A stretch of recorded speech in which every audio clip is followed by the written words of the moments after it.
It's October 1st, and you know what time it is. It's spooky season.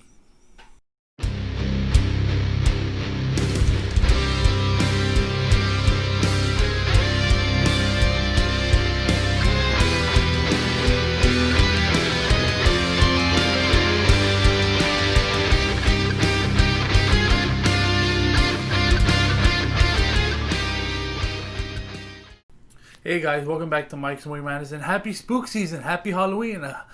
It's crazy, we're already in October, right? Man, how the time flies by.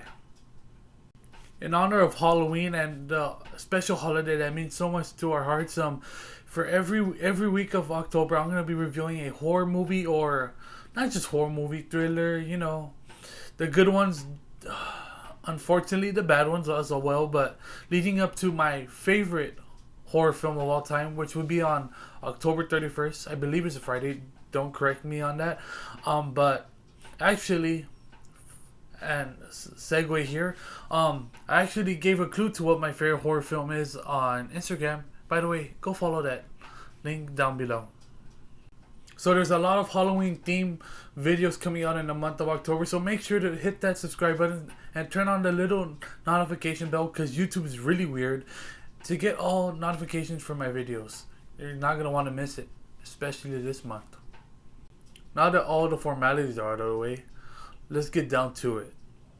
Ash Williams, his girlfriend, and three pals hike into the woods to a cabin for a fun night away. They find a notebook, the Necronomicon, whose text reawakens the dead when it's read aloud. The friends inadvertently release a flood of evil and must fight for their lives or become one of the evil dead. Ash watches his friends become possessed and must make a difficult decision before daybreak to save his own life in the start of Sam Raimi's iconic horror trilogy.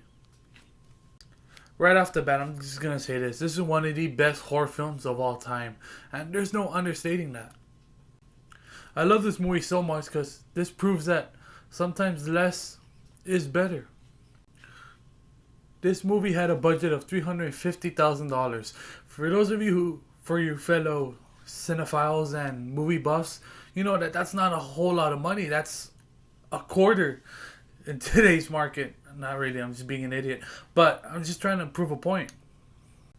I mean, Jesus Christ, there's a ice cream sundae that costs more than what it took to make this movie. But luckily, this movie had the great brilliance of writer and director Sam Raimi.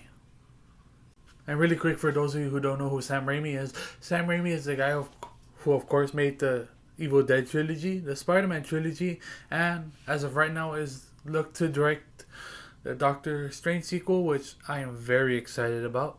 But that's a story for another time.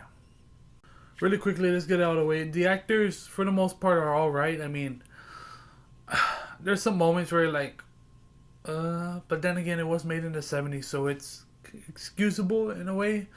But yeah, everything's alright in that department.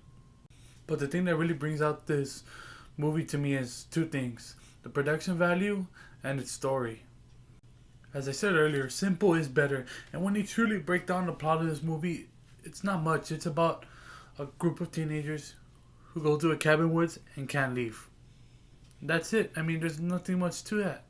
But it's just the execution of how it's done is what's really special.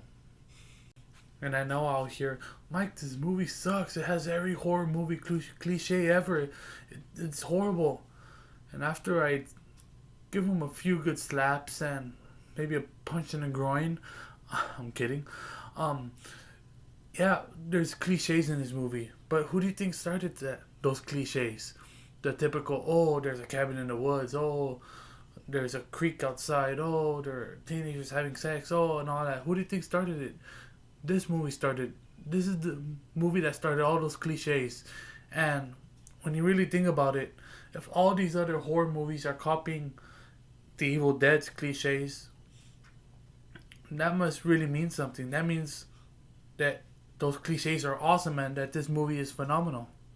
Another thing that's so great about this movie is the production values. I mean, like I said earlier, this movie has so little money, around $350,000, and the stuff they're able to accomplish with that, how, like in the possession scenes and they're covered in blood, it looks lifelike, and that's awesome.